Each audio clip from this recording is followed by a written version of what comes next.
Hello everyone. So today we are discussing about the anatomy and physiology of digestive system. इस video lecture में हम discuss करेंगे digestive system के physiology and anatomy के बारे में. So let's begin with the definition of digestion. Digestion is a process by which food is break down into simple chemical substances that can be absorbed and used as a nutrient by the body. Digestion क्या होता है? Digestion एक process होता है किसका? Food के breakdown का. हम जो फूड कंज्यूम करते हैं वो एक कॉम्प्लेक्स फॉर्म ऑफ फूड है. ओके तो फूड को पहले जैसे ही आप माउथ में इंजेस्ट करते हैं तो माउथ उसको क्या करता है? टीथ की हेल्प से उसे ब्रेक करने की कोशिश करता है. ओके सिंपल फॉर्म में तोड़ता है. ओके सो अब जो कॉम्प्लेक्स फूड खाते हैं उसको सिंपल केमिकल सब्सटेंसेस में ब्रेक डाउन करना और उन सैम्पल सब्सटेंसेस को हमारी बॉडी या यूँ कहें इंटेस्टाइन उन न्यूट्रिएंट्स को, फूड के न्यूट्रिएंट्स को एब्जॉर्ब करती है और आपके बॉडी के सभी सेल्स को देती है for production of energy. Okay so for example आप ले लीजिए, आपने फूड खाया. फूड में क्या क्या रहता है? चपाती में स्टार्च रहता है, कार्बोहाइड्रेट रहता है, और कार्बोहाइड्रेट जो होता है वो एक कॉम्प्लेक्स फॉर्म है. ओके एक लार्जर बायोमोलिक्यूल है. जब उसको ब्रेक किया जाएगा विद जैसे ही आपने चपाती खाई, आपके माउथ का सलाइवा के साथ वो मिक्स होगा, टीथ उसे ब्रेक डाउन करेंगे, उसको छोटे छोटे टुकड़ों में तोड़ेंगे. अब वो फूड जो है वो सिंपल फॉर्म में टूट चुका है, छोटे छोटे मॉलिक्यूल्स में टूट चुका है.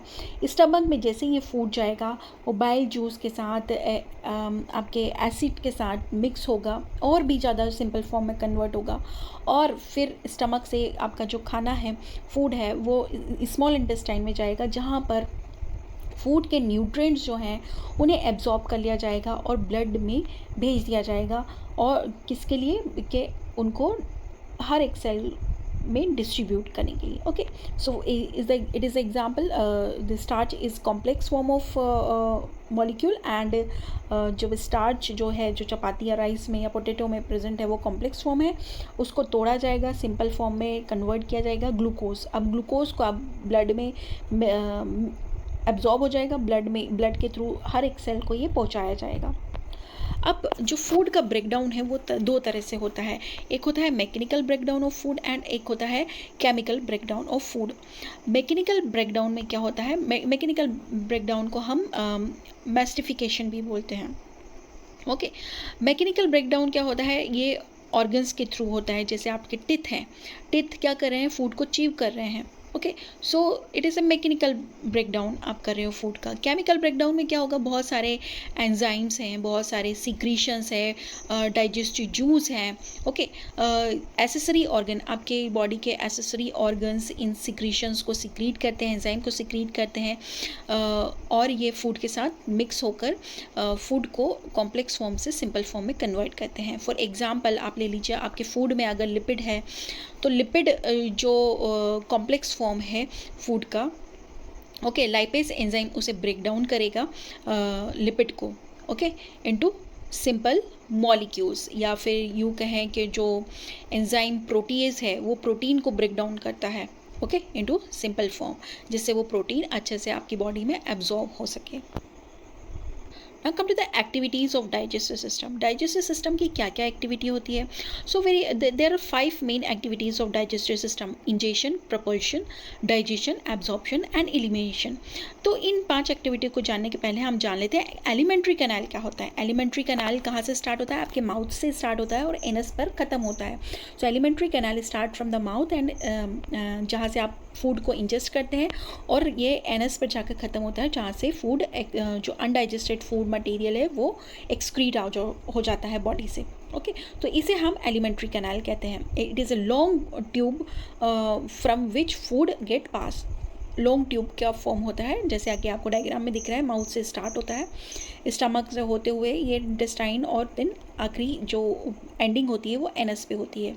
तो ये जो पाइप होता है, ये जो ट्यूब होता है वो 30 फीट, अबाउट 30 फीट लॉन्ग होता है. ओके सो इस एलिमेंट्री को कैनाल को हम जीआई ट्रैक्ट भी बोलते हैं, गैस्ट्रो इंटेस्टाइनल ट्रैक्ट भी कहा जाता है. सो क्या फंक्शंस हैं डाइजेस्टिव सिस्टम की? एक्टिविटीज़ क्या हैं? इंजेशन करना, फूड को इंजेस्ट करना, प्रोपल्शन करना, उसको डाइजेस्ट करना, उसका एब्जॉर्प्शन करना और उसका एलिमिनेशन करना. That is ingestion. इंजेशन क्या होता है? Taking food into the mouth, या यू कैन से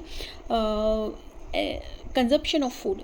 आप फूड खा रहे हैं, ओके, आपने फूड को आपके माउथ में लिया, इंजेक्शन किया, ओके।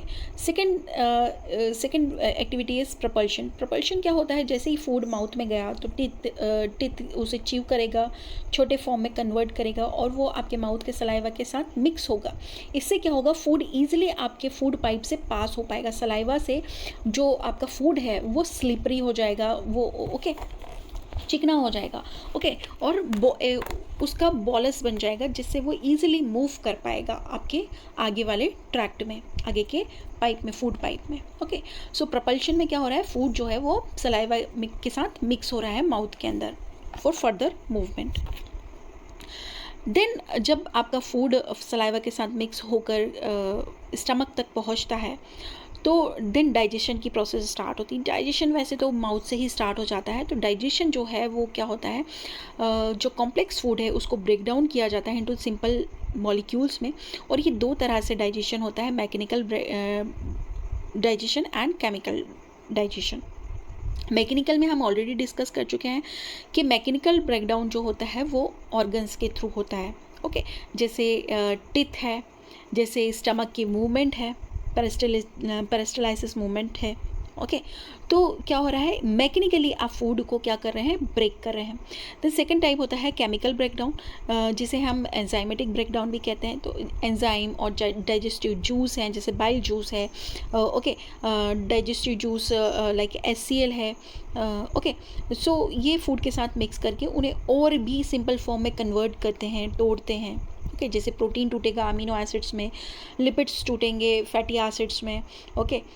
देन आपका कार्बोहाइड्रेट टूटेगा ग्लूकोज इन फ्रुक्टोज में, सुक्रोज में। तो इस तरह से केमिकल ब्रेकडाउन होता है। देन कम टू द, जब केमिकल ब्रेकडाउन हो गया, मैकेनिकल ब्रेकडाउन हो गया, फूड का सिंपल फॉर्म में कन्वर्जन हो गया, तो अब फूड में जो न्यूट्रिएंट्स हैं उनको एब्जॉर्ब किया जाएगा, okay. So after digestion food move to the small intestine. Food जो है वो अब स्मॉल इंटेस्टाइन में चला जाएगा, जहाँ पर फूड के न्यूट्रिएंट का एब्जॉर्प्शन होगा, okay. Absorption of food nutrient take place, okay. अब जब फूड के न्यूट्रिएंट्स का एब्जॉर्प्शन हो गया, स्मॉल इंटेस्टाइन ने अपने अंदर एब्जॉर्ब कर लिया, अब वो ब्लड स्ट्रीम में इन न्यूट्रिएंट्स को दे देगा। ब्लड स्ट्रीम से ब्लड के थ्रू हर एक सेल को इन न्यूट्रिएंट्स को दे दिया जाएगा फॉर एनर्जी प्रोडक्शन। अब जो अनडाइजेस्टेड फूड है, नेक्स्ट एक्टिविटी होती है डाइजेस्टिव सिस्टम की एलिमिनेशन। जो अनडाइजेस्टेड फूड है उसको एक्सपेल आउट कर दिया जाएगा बॉडी से थ्रू द एनस, जिसे हम डेफिकेशन भी बोलते हैं, ओके। तो फीसिस के फॉर्म में अनडाइजेस्टेड फूड को बॉडी से एक्सक्रीट आउट कर दिया जाएगा through the anus, that is the last part of alimentary canal. Anatomy of digestive system. Digestive system का एनाटमी, तो हमें पता है कि डाइजेस्टिव सिस्टम हमारे माउथ से स्टार्ट होता है और एनस पर जाकर एंड होता है, और ये जो माउथ से लेके एनस तक की जो आपका ट्रैक्ट है उसे हम GI ट्रैक्ट कहते हैं, ओके। सो आपके डाइजेस्टिव सिस्टम में दो तरह के ऑर्गन होते हैं, primary organ and accessory organ, okay. आपकी GI ट्रैक्ट की लेंथ समवॉट 30 फीट होती है। GI ट्रैक्ट में जो आपका एलिमेंट्री कैनाल है उसमें दो टाइप के ऑर्गन है, primary organ and accessory organ. Primary organs क्या होते हैं? वो ऑर्गन जो डायरेक्टली फूड डाइजेशन में इन्वॉल्व हैं, जैसे माउथ है। माउथ क्या कर रहा है? इस टीथ की हेल्प से फूड को च्यू कर रहा है, वहीं सलाइवा भी मिक्स हो रहा है फूड के साथ, ओके। तो ये जो है वो डायरेक्ट फूड के कांटेक्ट में है ये ऑर्गन्स। फॉर एग्जांपल ईसोफेगस को आप फूड पाइप भी कह सकते हैं। देन आपका स्टमक, ओके। फूड पाइप से जो फूड है वो स्टमक में आता है, स्टमक से लार्ज इंटेस्टाइन में, स्मॉल इंटेस्टाइन में, देन लार्ज इंटेस्टाइन में, देन रेक्टम एंड एनस में। तो ये जो ऑर्गन्स हैं वो डायरेक्टली फूड के कांटेक्ट में रहते हैं, तो इन्हें प्राइमरी ऑर्गन्स कहा जाता है, जो डायरेक्टली डाइजेशन में इन्वॉल्व होते हैं। एसेसरी ऑर्गन्स वो होते हैं जो डाइजेशन में हेल्प करते हैं, जैसे सलाइवरी ग्लैंड्स हैं। सलाइवरी ग्लैंड्स हैं, जो टंग है, टंग मिक्सिंग में हेल्प करती है। सलाइवरी ग्लैंड से सलाइवा सिक्रीट आउट होता है, ओके, जो खाने को चिकना बनाता है।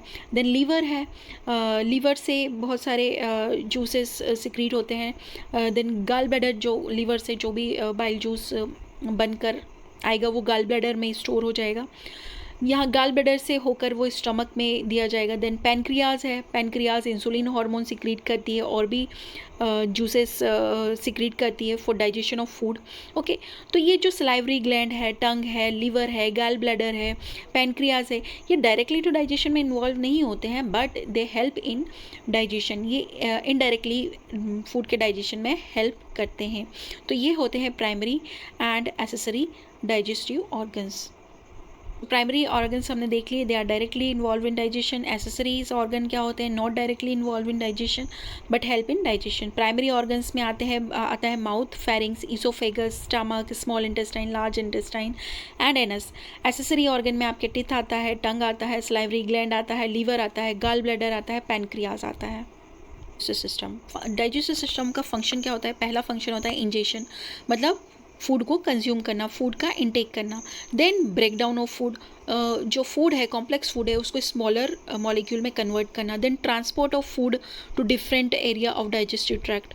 ओके, डाइजेस्टिव ट्रैक्ट के डिफरेंट पार्ट्स को फूड को ट्रांसफ़र करना होता है। Then secretion of enzyme, food के डाइजेशन के लिए एंजाइम को सिक्रीट किया जाता है एंड अदर सब्सटेंस को सिक्रीट किया जाता है for digestion of food. Then digestion होता है फूड का with the help of digestive system. Mechanical breakdown होता है, केमिकल ब्रेकडाउन की हेल्प से डाइजेशन किया जाता है फूड का। देन एब्जॉर्प्शन, न्यूट्रिएंट्स जो डाइजेशन के बाद जो फूड में न्यूट्रिएंट्स होंगे, ओके, उन न्यूट्रिएंट्स को ब्लड स्ट्रीम में भेजा जाएगा और देन सेल्स और टिश्यू को दिया जाएगा। देन एक्सक्रीशन में क्या होगा, removal of undigested food from the anus के थ्रू रिमूव कर दिया जाएगा अनडाइजेस्टेड फूड को। ऑफ जीआई, अगर हम जीआई ट्रैक्ट को हम यू कैन से हॉरिजॉन्टली काट लें, उसका छोटा सा स्लाइस काट लें, ओके, सर्कुलर स्लाइस काट लें और उसकी लेयर देखी जाए, जीआई ट्रैक्ट की लेयर देखी जाए, तो सबसे अंदर वाली लेयर को हम म्यूकोसा कहते हैं। म्यूकोसा के बाहर जो लेयर प्रेजेंट रहती है उसको सब म्यूकोसा कहते हैं। देन सब म्यूकोसा के बाहर सर्कुलर मसल्स प्रेजेंट रहती हैं। सर्कुलर मसल्स के बाद लॉन्जिट्यूडनल मसल्स प्रेजेंट रहती हैं और आउटर मोस्ट लेयर जो होती है वो सेरोसा की होती है। अब इन लेयर्स के फंक्शंस क्या होते हैं, म्यूकोसा जो इनर मोस्ट लेयर होती है इंटेस्टाइन की या यू कहें जीआई ट्रैक्ट की, म्यूकोसा सबसे अंदर की लेयर होती है और ये फूड के डायरेक्ट कांटेक्ट में होती है। ओके, ये जो लेयर है, म्यूकोसा जो लेयर है, वो फूड के एब्जॉर्प्शन में हेल्प करती है। ओके, देन सब म्यूकोसा लेयर, म्यूकोसा के बाद सब म्यूकोसा लेयर प्रेजेंट होती है। सब म्यूकोसा लेयर जो होती है नेक्स्ट टू म्यूकोसा होती है। Okay, and it is present between mucosal layer and muscular layer. ये जो सबसे अंदर की लेयर है म्यूकोसा लेयर, और उसके बाद वाली जो म्यूकोसा के बाद क्या होती है, सब म्यूकोसा, और सब म्यूकोसा के बाद आपकी मस्कुलर लेयर होती है। तो मस्कुलर लेयर और म्यूकोसा के बीच में सब म्यूकोसा होती है। Okay, so it is present between the mucosal layer and muscular layer. अब इस लेयर में, सब म्यूकोजल लेयर में ब्लड वेसल्स प्रेजेंट होते हैं, लिम्फेटिक वेसल्स प्रेजेंट होते हैं, नर्व्स प्रेजेंट होती है। ओके, देन आते हैं मस्कुलर लेयर। मस्कुलर लेयर जो होती है वो दो टाइप की होती है, सर्कुलर मसल्स होती हैं, लॉन्जिट्यूडनल मसल्स होती हैं। ओके, ये जो मसल्स होती हैं वो फूड के मूवमेंट में हेल्प करती हैं। ये जो मसल्स होती है कॉन्ट्रैक्ट होती है, रिलैक्स होती है, कॉन्ट्रैक्ट होती है, रिलैक्स होती है, मतलब पेरिस्टलाइसिस मूवमेंट में हेल्प करती हैं, जिससे फूड क्या है आगे की ओर बढ़ता रहता है। लास्ट लेयर होती है सिरोसा और it is the outer most layer, और ये टफेस्ट लेयर होती है, टफ लेयर होती है जो कि जीआई ट्रैक्ट को प्रोटेक्ट करके रखती है। Okay, so it is a short information about anatomy and physiology of digestive system. Thank you very much.